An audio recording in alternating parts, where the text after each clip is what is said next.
প্রেমাবতারং করুণাবতারং পূর্ণাবতারং মধুরাবতারং সর্বাবতারোত্তম সারসারং নমামি গৌরাঙ্গ মহাবতারম। প্রেমাবতার যিনি, করুণার অবতার যিনি, যিনি মধুর অবতার, সর্বোত্তম অবতার, সারাৎসার অবতার, সেই মহান অবতার শ্রী গৌরাঙ্গর চরণে আমার নমস্কার। নমস্তে তু হলগ্রাম, নমস্তে মুসলায়াধ, নমস্তে রবতিকান্ত, নমস্তে ভক্তবৎসল, নমস্তে বলিনাং শ্রেষ্ঠ, নমস্তে ধরণীধর, প্রলম্বারে নমস্তে তু ত্রাহি মাং কৃষ্ণ পূর্বজ।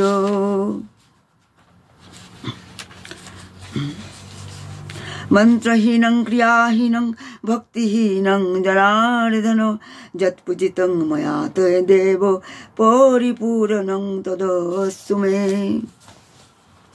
প্রথমে আমি ভক্তরসপাত্র কীর্তন বৈষ্ণব মহাভাগবত মহাপুরুষ শ্রী শ্রী স্বামী শিবানন্দ গোস্বামী মহারাজের চরণে আমার কোটি কোটি দণ্ডবত প্রণাম। আর সমস্ত রূপানুগ গুরুবর্গ, গুরু পরম্পরা এবং সমস্ত আচার্যবর্গের চরণে আমার কোটি কোটি দণ্ডবত প্রণাম। আর উপস্থিত সমস্ত কৃষ্ণ প্রেম অনুরাগী গৌরভক্তবৃন্দের চরণে আমার কোটি কোটি দণ্ডবত প্রণাম। আর ইউটিউবের মাধ্যমে যারা শ্রবণ করছেন সবাইকে আমার কোটি কোটি দণ্ডবত প্রণাম। আমি শুদ্ধ মনে শুদ্ধভাবে যাতে আমার জিহ্বাকে পবিত্র করতে পারি, ভুল ত্রুটি হলে আমাকে মার্জনা করবেন।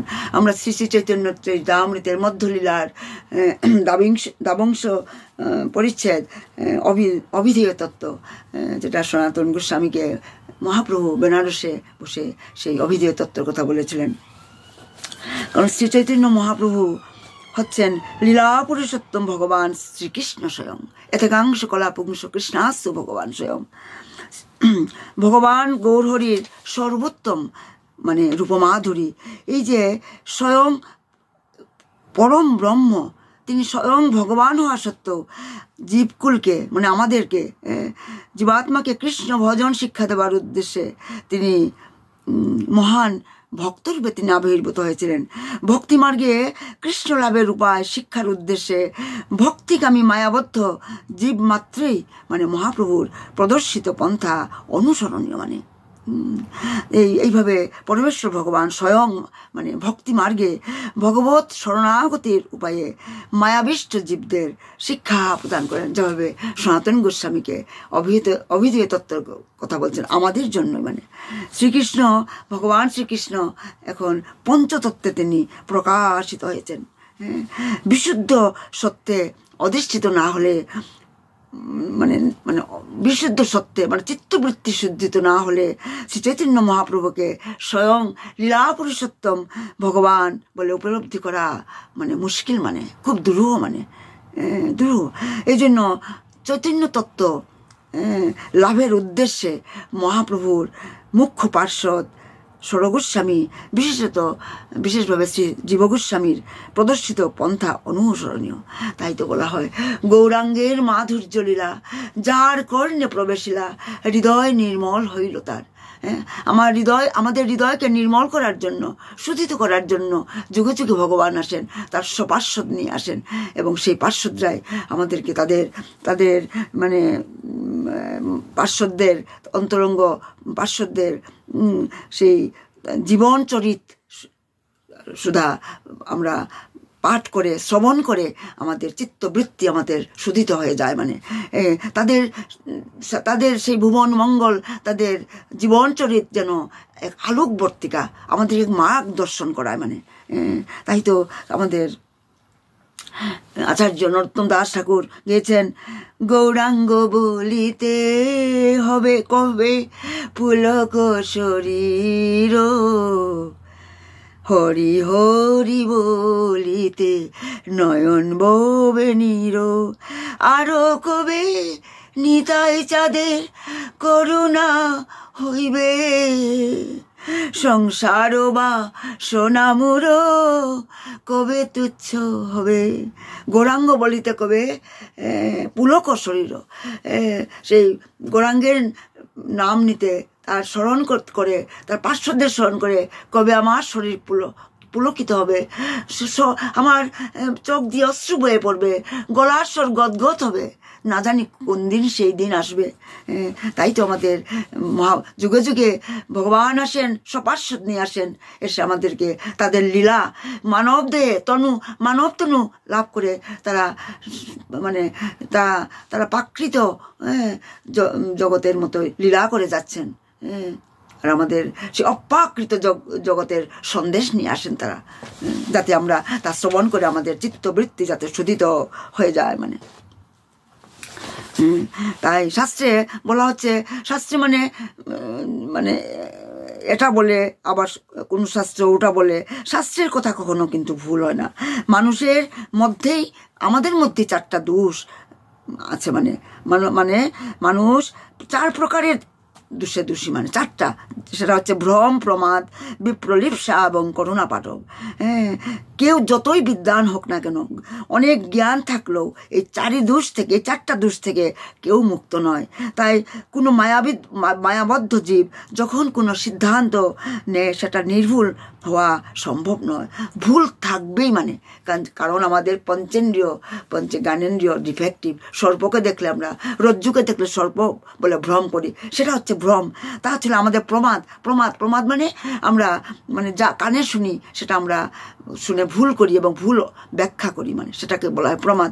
আর বিপ্রলিপ্সা আমাদের চিটিং প্রবেন্সিটি, প্রবঞ্চনা। কারোর সঙ্গে যখন তর্ক হয়, আমি জানি আমি ভুল, তবু আমি আমারটা কি ভাববো যে আমারটাই যুক্তিসঙ্গত, আমি নির্ভুল, এটা হচ্ছে বিপ্রলিপ্সা, প্রবঞ্চনা করার ইচ্ছা। আর কারুণা পাটব, সেটা হচ্ছে আমাদের, এটা হচ্ছে আমাদের ইন্দ্রিয়ের অপুটতা, অপটুতা, ইন্দ্রিয়ের। যখন আমাদের পিত্তদোষ হলে মুখে মিষ্টি যদি আমরা খাই, তাও তিতা লাগে, কিন্তু আমরা মানতে রাজি নই। আমরা বলি মিষ্টিটা তিতা, কিন্তু আমাদের যে পিত্ত দোষে, যে আমাদের পিত্ত জন্য যে আমার তিতা লাগছে, সেটা আমরা মানতে রাজি নয়। পিত্ত দোষের জন্য মিষ্টি তিতো লাগছে, সেটা আমরা মানতে রাজি নয়। তাই 4 দোষের জন্য মানুষ সঠিক নির্ণয় নিতে পারে না। শাস্ত্রে কিন্তু সঠিক লেখা থাকে, কিন্তু আমরা না বুঝে ভুল সিদ্ধান্ত নিয়ে নিই, আর অল্প বুদ্ধির জন্য আমরা তা বুঝতে পারি না। তাই তো যুগে যুগে ভগবান আসেন, এই কলিযুগে মহাপ্রভু করুণা করে আমাদেরকে এসে দিয়েছেন অনির্বিত চিরাঞ্চরিত করুণয়া কৃপয়া কল সমর্পয় আমি উন্নত উজ্জ্বল রস সভক্তি শ্রেয়ম। আর তিনি হরিনাম যুগধর্ম, আমাদের করুণা করে হরিনাম যুগধর্ম এসে আমাদেরকে দিয়েছেন। তাই আমরা গতকাল আস্বাদন করেছিলাম কিভাবে এই সর গোস্বামী মহাপ্রভুর পার্শ্বদ, তারা বৃন্দাবনে বাস করছিলেন। তখন সেই সময় বিধর্মী রাজার শাসন ছিল দিল্লিতে, আর তখন নালন্দা বিশ্ববিদ্যালয়ের সমস্ত গ্রন্থ, সারা পৃথিবীর গ্রন্থ শাস্ত্র সেখানে ছিল। সেই নালন্দা বিশ্ববিদ্যালয়ে সেটা এক তুর্কি শাসক সেটা পুড়িয়ে দিয়েছিলেন, আর 6 মাস যাবৎ সেই বিশ্ববিদ্যালয় পুরে, সমস্ত গ্রন্থ পুড়ে গিয়েছে, 6 মাস লেগেছিল পুড়তে। তাই তো সরগোস্বামীরা চিন্তা করলেন, তাদের মনে ভয় হলো, তাই তাদের রত্নভাণ্ডার, গ্রন্থ ভাণ্ডার সুরক্ষিত, তাদের যে লেখা শাস্ত্র, এইগুলি সেইগুলি তারা বৃন্দাবন থেকে তারা গৌড়দেশে পাঠানোর মনস্থির করলেন, এবং তারা গরুর গাড়ি করে বাক্সে বোঝাই করে পাঠালেন। কিন্তু এবং সেটার ভার দিয়েছিলেন সরগোস্বামীর পরে আরও 3 জন আচার্য, খুবই ইম্পর্টেন্ট আমাদের বৈষ্ণব বৈষ্ণবিজম প্রকাশ প্রচার করার জন্য তাদের উপর ভার দেওয়া হয়েছিল। সরগোস্বামী, তারপর জীবগোস্বামী, এই নরোত্তম দাস ঠাকুর, শ্রীনিবাস আচার্য এবং শ্যামানন্দ, এই 3 জন তাদের কাছে ভার দিয়েছিলেন। আর শ্রীনিবাসের কাছে বলেছিলেন তুমি গ্রন্থগুলিকে তুমি দেখবে। আর সেই শ্রীনিবাস আচার্য যখন এই গরুর গাড়ি বোঝাই করে 3টা গরুর গাড়ি, বোধহয় 3টা না 4টে বিরাট বিরাট কাঠের বাক্সে, যেগুলি যখন গৌড়দেশ দিয়ে যাচ্ছিল বৃন্দাবন থেকে, তখন রাস্তায় এগুলি ডাকাতি হয়ে গিয়েছিল। এবং সেই ডাকাতের সর্দার যিনি স্বয়ং তিনি, কারণ সেই বৃন্দাবন থেকে গৌড়দেশে আসতে বেঙ্গল হয়ে সেই বাঁকুড়া বাঁকুড়া জেলা পশ্চিমবঙ্গের, সেটা হচ্ছে এটা হচ্ছে সীমানা, এটাকে বলা হয় বর্ডার মানে, হ্যাঁ, সেটা 3টা রাজ্যের, উড়িষ্যা, বাংলা এবং বিহারের 3টার মানে বর্ডার মানে, আর সেদিকেই পার হতে হয় মানে গৌড় দেশে যেতে হলে। আর সেই চুরাইমাল শুনে রাজা সেই সেই বিষ্ণুপুরের মানে এই বাঁকুড়া জেলার যে রাজা বিষ্ণুপুর, ওই গ্রামটার নাম হচ্ছে বিষ্ণুপুর, সেখানে রাজা ছিলেন বীর হাম্বির বোধহয় নামটা আমার ঠিক। তা তিনি দিনের বেলায় তিনি রাজত্ব করতেন, রাত্রেবেলা তিনি স্বয়ং ডাকাতি করতেন, সমস্ত লুটপাট চলতো। তাই তার লোকরা গিয়ে সেই গ্রন্থগুলি, তারা তো জানতো না, তারা ভেবেছিল মণিমাণিক্য সোনা দানায় পূর্ণ সেই গরুর গাড়ি আসছে, খবর পেয়েছিল 3টা-4টা গরুর গাড়ি আসছে, সব লুটপাট করে নিল আর রাজার কাছে দিল। বীর হাম্বিরের কাছে খুলে দেখলো সেগুলি একটাও মানে সোনা মাণিক্য কিছুই নেই। রাজার মন খারাপ হয়ে গেল, তিনি আদেশ দিলেন, খুল তো, তোরা কি নিয়ে এসেছিস? তখন খুলে দেখলো সেখানে গ্রন্থ ভাণ্ডার মানে। আর রাজা তখন তার মানে বেশ চক্রবর্তী তার রাজপুরোহিতকে ডাকলেন, বললেন যে কি এখানে কি লেখা আছে পড়ে দেখো। বেশ চক্রবর্তী তখন সেই গ্রন্থ পড়ে হাত জোর করে বলছেন, মহারাজ আপনি কি ভেবেছেন সোনাদানা মানেই রত্ন ভাণ্ডার? এরা সোনা মাণিক্য থেকেও মূল্যবান এইসব গ্রন্থ। আপনি যে রত্ন পেয়েছেন তা বৈষ্ণবের মানে সাধনার ভাণ্ডার মানে, এটা গ্রহণ করার মতো যোগ্যতা আমার নেই। এই এক একটা গ্রন্থের মানে নাম ছিল উজ্জ্বল নীলমণি, দানকেলি, তারপরে ভক্তিরসামৃত সিন্ধু, এইভাবে হরিভক্তি বিলাস, এরকম অনেক অনেক গ্রন্থ সর গোস্বামীর সারা জীবনের তাদের সাধনার ধন এই গ্রন্থগুলিকে রক্ষা করার জন্য তারা পাঠিয়েছিল। আর চুরি হয়ে গেছে, আর সেই চুরি হওয়া সেই গ্রন্থ কেউ পাঠ করতে পারছে না। তখন শ্রীনিবাসের কাছে খবর গেল, রাজা ডেকে পাঠালেন, আর শ্রীনিবাস এসে হাত জোর করে বললেন, তখন বললেন, রাজা বললেন যে আমি যাকে তাকে আমি এই গ্রন্থ আমি দেব না, যিনি আমাকে এই গ্রন্থগুলি পড়ে আমাকে শোনাতে পারবেন, আমাকে ভগবানের ভক্ত করতে পারবেন, তাকেই আমি এই গ্রন্থ ভাণ্ডার দেব। হরি বল। তার মানে গ্রন্থ দর্শন মাত্রেই, সাধু দর্শনে যেমন মঙ্গল, সেই গ্রন্থ, সেই ডাকাতের সর্দার, সেই গ্রন্থগুলি স্পর্শ করা মাত্র, দর্শন মাত্রই তার চিত্তবৃত্তি অল্প অল্প শুদ্ধি হচ্ছে। তাই তা না হলে কি সে বলে, তিনি কি বলেন শ্রীনিবাসকে, তুমি আমাকে পড়ে শোনাও আর তোমাকে আমি এই গ্রন্থ উপহার দেবো। আমাকে ভগবতের শ্লোক বলে আমাকে কৃষ্ণ ভক্ত পরিণত করো। তিনি বললেন, শ্রীনিবাস বললেন, আমার কি যোগ্যতা আছে মহারাজ? যিনি স্বয়ং ভাগবত, তিনি স্বয়ং ভগবান। এই মানে গ্রন্থ অবতার কৃষ্ণ ইজ দা মানে এই শ্রীমদ্ ভাগবতম হচ্ছে লিটারেরি ইনকার্নেশন অব শ্রীকৃষ্ণ, মানে কোনো তফাৎ নেই এই গ্রন্থ ভাগবতের আর স্বয়ং কৃষ্ণের মধ্যে, বিগ্রহের মধ্যে কোনো তফাৎ নেই। তাই শ্রীনিবাস বলছেন, আমার কোনো কি যোগ্যতা আছে? ভগবান যদি আপনার উপর কৃপা করেন তবেই আপনার মধ্যে কৃষ্ণ ভক্তি হবে, নইলে 1000 গ্রন্থ পড়লেও হবে না কৃষ্ণ ভক্তি। শ্রীনিবাস তখন ভাগবত পাঠ করতে শুরু করলেন, রাজার সামনে বসে এক একটা শ্লোক পড়ছেন আর চোখ দিয়ে ঝরঝর করে জল ঝরছে। আর বীর হাম্বির রাজা, যে ডাকাতের সর্দার, সে যে বিষয়াসক্ত ছিল, তিনি শ্রীনিবাসের ভাগবত পাঠ শুনে তিনিও কাঁদতে কাঁদতে শ্রীনিবাসের চরণে লুটিয়ে পড়লেন, বললেন, গুরুদেব আমি মহাপাপী, আমি পাপী, আমি অনেক পাপ করেছি, আমি অনেক লুটপাট করেছি, আমি টাকা পয়সার ধনী, কিন্তু যে রত্ন আপনার কাছে আছে সে রত্ন ভাণ্ডারের মালিক আমি কোনোদিনও হতে পারবো না। রাজা আজ শ্রীনিবাসের পায়ে ধরে প্রণাম করছেন আর মুখ দিয়ে তার গান বেরোচ্ছে, রাজার মুখে, সে ডাকাতের মুখে গান বেরিয়ে আসছেন। প্রভু মোর শ্রীনিবাস পুরাইলে মনে রাস, আরে তুয়া বিনা গতি নাহি আর। আমি আছি নু মায়ার কীট, আমার বড়ই লাগিত মিত, দেখাইলা অমিয়ারো ধাম। আরে প্রভু মোর শ্রীনিবাস বলে সে তার মুখ দিয়ে অনর্গল গান বেরোচ্ছে। আবার বলছেন, আরে জীবের নিস্তার লাগি নন্দসুত হরি, আজ ভুবনে প্রকাশ হয় গুরু রূপ ধরি, আরে মহিমায় গুরু কৃষ্ণ এক করি জানো, গুরু আজ্ঞার দিশনে সখ্য করি মানো। গুরু রূপে ভগবান শিষ্যরে করে পরিত্রাণ।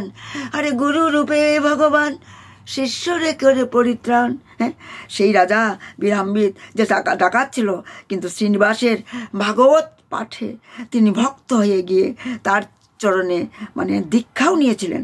আর সমস্ত গ্রন্থ ভাণ্ডার শ্রীনিবাস কে মানে শ্রীনিবাস রাজার কাছ থেকে উপহার স্বরূপ তিনি পেলেন। তিনি চলে গেলেন জাজিগ্রামে। শ্রীনিবাস এখন জাজিগ্রামে গেলেন, আর সেখানে তিনি তার লীলা বিস্তার করলেন। আমরা গুরুনিষ্ঠা যে কি জিনিস আমি সেটা আমরা রসাস্বাদন করি, আমি প্রায় উল্লেখ করি। Gurunishtha is the backbone of our spiritual progress or advancement. তাই আমরা এখন রসাস্বাদন করবো কিভাবে সেই শ্রীনিবাস জাজিগ্রামে এসে তার লীলা বিস্তার করেছিলেন। তার প্রধান দুজন শিষ্য ছিল। গুরুদেবের প্রতি কি তাদের মানে পাদপদ্মে মন এত স্থির ছিল। একদিন, কারণ শ্রীনিবাস আচার্য তার সেই দুইজন বড় শিষ্য নিয়ে পরিপূর্ণ ছিলেন, যেভাবে আমাদের গৌরাঙ্গ মহাপ্রভু তার পঞ্চতত্ত্ব নিয়ে পরিপূর্ণ। একদিন শ্রীনিবাস আচার্য তিনি ধ্যানের মধ্যে বসলেন। 1 দিন 2 দিন 3 দিন 4 দিন চলে গেল, ধ্যান আর ভাঙছে না, জ্ঞান ফিরছে না। তখন শ্রীনিবাস আচার্যের স্ত্রী গৌরাঙ্গ প্রিয়া দেবী তিনি দৌড়ে কাঁদতে তিনি ভয় পেয়ে ছুটতে গেলেন তার সেই প্রিয় শিষ্যের কাছে। গিয়ে বললেন, বাবা, হে বাবা, দেখো তোমার বাবার যে কি হয়েছে। পুত্র তোমার বাবার যে কি হয়েছে দেখো গিয়ে। আজকে 4-5 দিন হলো, 1 সপ্তাহ হয়ে গেল, তার ধ্যান ভাঙছে না। আমার বড্ড ভয় করছে। কতদিন ধরে তিনি ধ্যানে মগ্ন। তখন শ্রীনিবাস আচার্যের 2 বড় শিষ্য, একজন ছিল রামচন্দ্র দাস, আর আরেকজন হচ্ছে নরোত্তম দাস ঠাকুর। আর যে নরোত্তম দাস ঠাকুর আমাদের যে আমরা তখন ভোগ আরতি করি, রাধাকৃষ্ণের যুগল সেবা, সেই সব সুন্দর সুন্দর ভজন রচনা করেছেন। আমি প্রায় এই গানগুলি আমি আমার চৈতন্য চরিতামৃত ক্লাসে আমি প্রত্যেকটা এপিসোডে আমি লাস্টে আমি গিয়ে থাকি নরোত্তম দাস ঠাকুরের। তার বড় শিষ্য এই রামচন্দ্র দাস এবং নরোত্তম দাস ঠাকুর। তারপর মানে শ্রীনিবাসের শিক্ষা শিষ্য, আর রামচন্দ্র ছিলেন একান্ত একনিষ্ঠ মানে প্রাণ শিষ্য। একজন ছিল শিক্ষা শিষ্য আর একজন ছিল প্রাণ শিষ্য। তাই রামচন্দ্র তখন বলে উঠলো, মা আপনার কোনো চিন্তা নেই। গৌরাঙ্গী প্রিয়াদেবীকে বললেন, আপনার কোনো চিন্তা নেই, আমি গুরুদেবকে ফিরিয়ে নিয়ে আসবো, ধ্যান থেকে আমি ফিরিয়ে নিয়ে আসবো, দেখি গুরুদেব কোথায় আছে। এই বলে রামচন্দ্র মানে কি করলো, শ্রীনিবাস আচার্যের কাছে এলেন আর দেখলেন তার গুরুদেব মানে শ্রীনিবাস আচার্য ধ্যানের মধ্যে বসে আছেন। আর রামচন্দ্র তখন কি করলেন, শিষ্য মানে রামচন্দ্র সঙ্গে সঙ্গে তার গুরুদেবের পাশে বসে ধ্যানের মধ্যে মানে চলে গেলেন। মানে শিষ্য মানে গুরুর মতো ধ্যানের মধ্যে চলে গেলেন। কেন চলে গেলেন? ধ্যানের মধ্যে তিনি মানে দেখতে লাগলেন গুরুদেব কোথায় আছেন। মানে ধ্যানের মধ্যে দেখছেন যে গুরুদেব মানে আমার গুরুদেব কোথায় রয়ে গেলেন। খুব গভীর তত্ত্বের ব্যাপার এটা, কিন্তু খুব গভীর তত্ত্বের ব্যাপার। মানে ধ্যান সঠিকভাবে করতে পারলে যে ভক্ত যে কোনো স্তরে পৌঁছে যাবে তার কোনো ঠিকানা নেই। সে মানে ধ্যানের মধ্যে কোন স্তরে যে পৌঁছে যায় তার কোনো ঠিকানা নেই।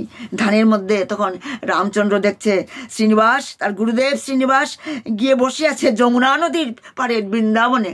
জাজিগ্রাম থেকে মানে বৃন্দাবনে চলে গেছে ধ্যানের মধ্যে। গুরুদেব শ্রীনিবাস যমুনার তীরে গিয়ে ধ্যানের মধ্যে বসে আছে। আর রামচন্দ্র তখন কি করলো, ধ্যানের মধ্যে চলে গেলেন যমুনা নদীর পাড়ে আর গুরুদেবের কাছে। মানে আর গুরুদেব তখন গিয়ে বলছেন, গুরুদেব আপনি কেন এই যমুনার তীরে এসে বসে আছেন? তখন শ্রীনিবাস তখন কাঁদতে বলছে, ওরে রামচন্দ্র, আমি ধ্যান করতে বসেছিলাম, আমি ধ্যান করতে আমি এখানে এসে পড়েছি। আর এখানে আমি রাধা গোবিন্দের আমি সেবা করছিলাম, বৃন্দাবনে করছিলাম। এই যেটাকে বলা হয় মানস সেবা। ব্রজে রাধাকৃষ্ণ সেবা মানসে করিবে, কর্মকাণ্ড জ্ঞানকাণ্ড সকলই বিশ্বের ভাণ্ড, অমৃত বলিয়া যেবা খায়। না গ্রাম্য কথা না কহিবে, গ্রাম্য কথা না শুনিবে, ভালো না খাইবে আর ভালো না পড়িবে, ব্রজে রাধাকৃষ্ণ সেবা মানসে করিবে। এই কথাটা মহাপ্রভু রঘুনাথ দাসকে বলেছিলেন। সেটা আরেকটা আমি কথা প্রসঙ্গে এসে গেছে, তাই বলছি এই কথাটার জন্য।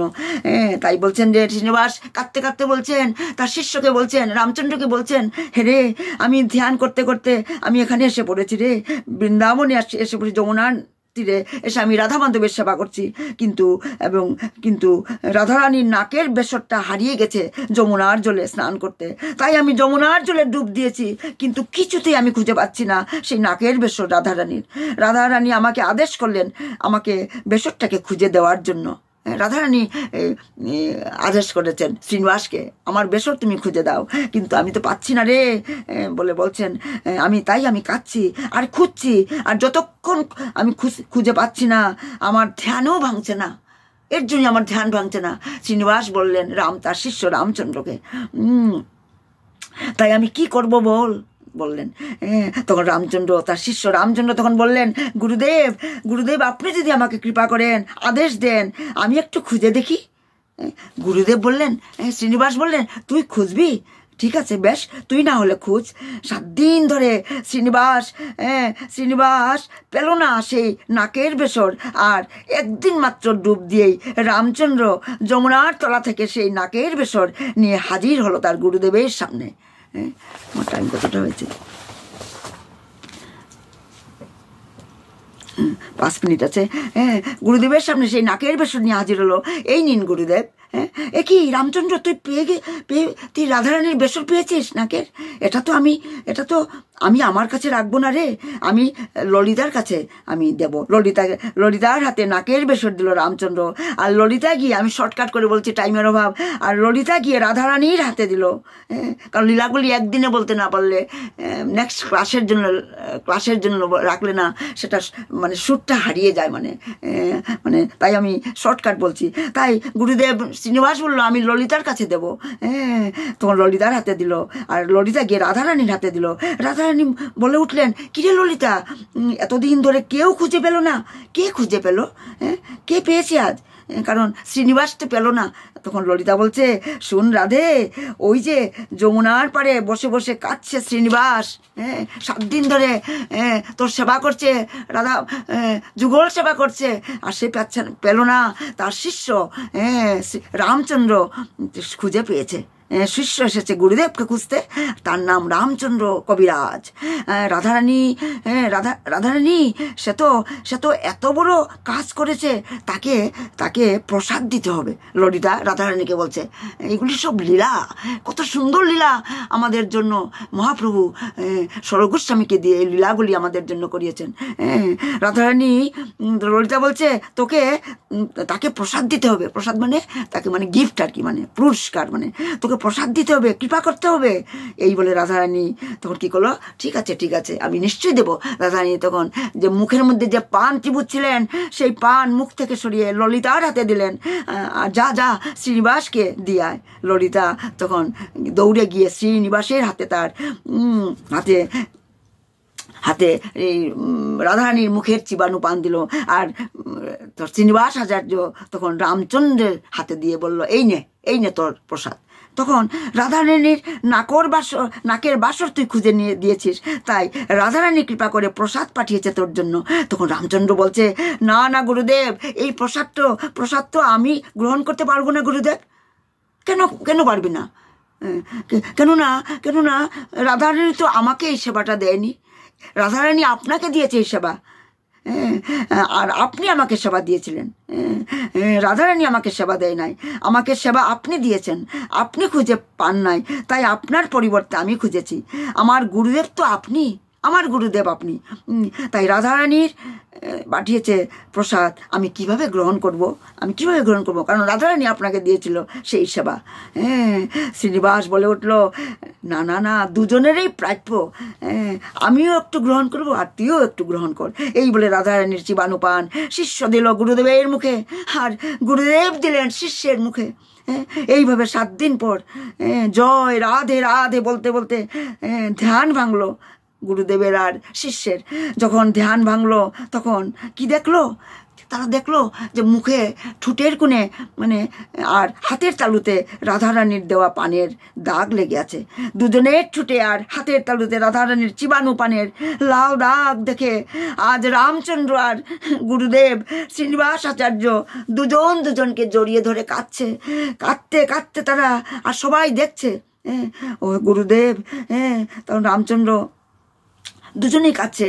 আর তখন পাশেই নরোত্তম দাস ঠাকুর ছিল। নরোত্তম দাস ঠাকুর শ্রীনিবাসের জয়ধ্বনি দিতে দিতে শুরু করলো, জয়ধ্বনি দিতে শুরু করলো। প্রভু মোর শ্রীনিবাস এই বলে গান করতে লাগলো।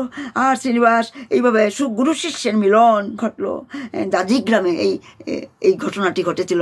আপনারা যদি কখনো দাজিগ্রামে যান, সেটা বর্ধমান জেলায় বোধহয় আছে, এটা বোধহয় কাটুয়ায় না বর্ধমান বাড়িয়ে কাটুয়াতে। সেখানে শ্রীনিবাসের মানে মন্দির, দাজিগ্রামে শ্রীনিবাস প্রতিষ্ঠিত মন্দির আছে। আর সেখানে কারণ শ্রীনিবাস হুবহু দেখতে মানে চৈতন্য মহাপ্রভুর মতো হুবহু, মানে দুজনকে দাঁড়ালে বোঝা যাবে না কে মানে শ্রীনিবাস আর কে গৌরাঙ্গ, দেখতে সেম অবিকল মানে শ্রীনিবাস। তাই তো। আর সেই দাজিগ্রামে এখনো সেই মন্দির আছে, আপনারা যদি যান দেখবেন সেখানে পাটবাড়ি আছে শ্রীনিবাসের, তাতে লেখা আছে এদেশে বিচার নাই বাপরে বাপ, এদেশে বিচার নাই বাপরে বাপ, দিনে মারে ঝাঁটা দিয়ে রাতে পোহায় হাত। কত বড় কৃষ্ণ ভক্ত হলে এই মহাপ্রভুর এই দিব্য স্বরূপ তারা এই জগতে এই লীলাগুলি তারা করতে পেরেছিল। এইভাবে তারা নররূপে লীলা করে গেছেন। আর এই লীলাগুলি শুনে আমাদের চিত্তবৃত্তি নির্মল হয়, শুদ্ধিত হয়, কৃষ্ণ প্রেম জাগৃত হয়, কৃষ্ণ প্রেম জাগৃত হয়।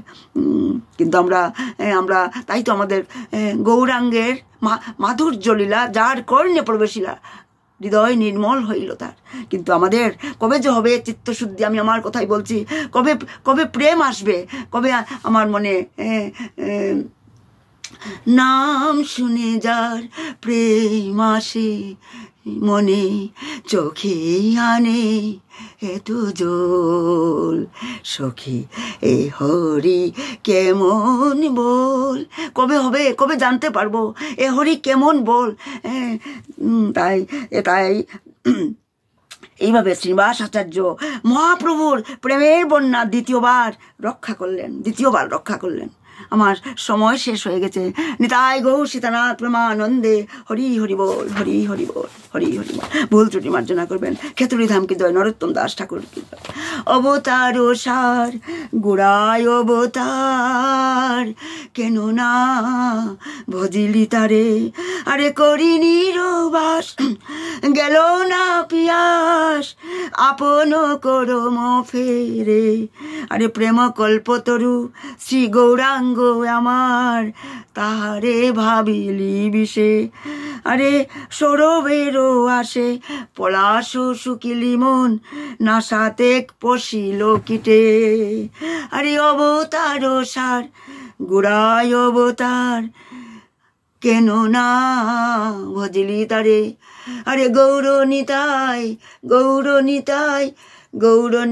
জয় গৌর নিতাই, নিতাই গৌর হরি বল, হরি বল, হরি বল, হরি বল। প্রণাম সবাইকে, প্রণাম। ভুল ত্রুটি মার্জনা করবেন। গুরুদেব কি জয়, জয় শিবানন্দ বাবা কি জয়, স্বামী মহারাজ কি জয়। প্রণাম সবাইকে, প্রণাম।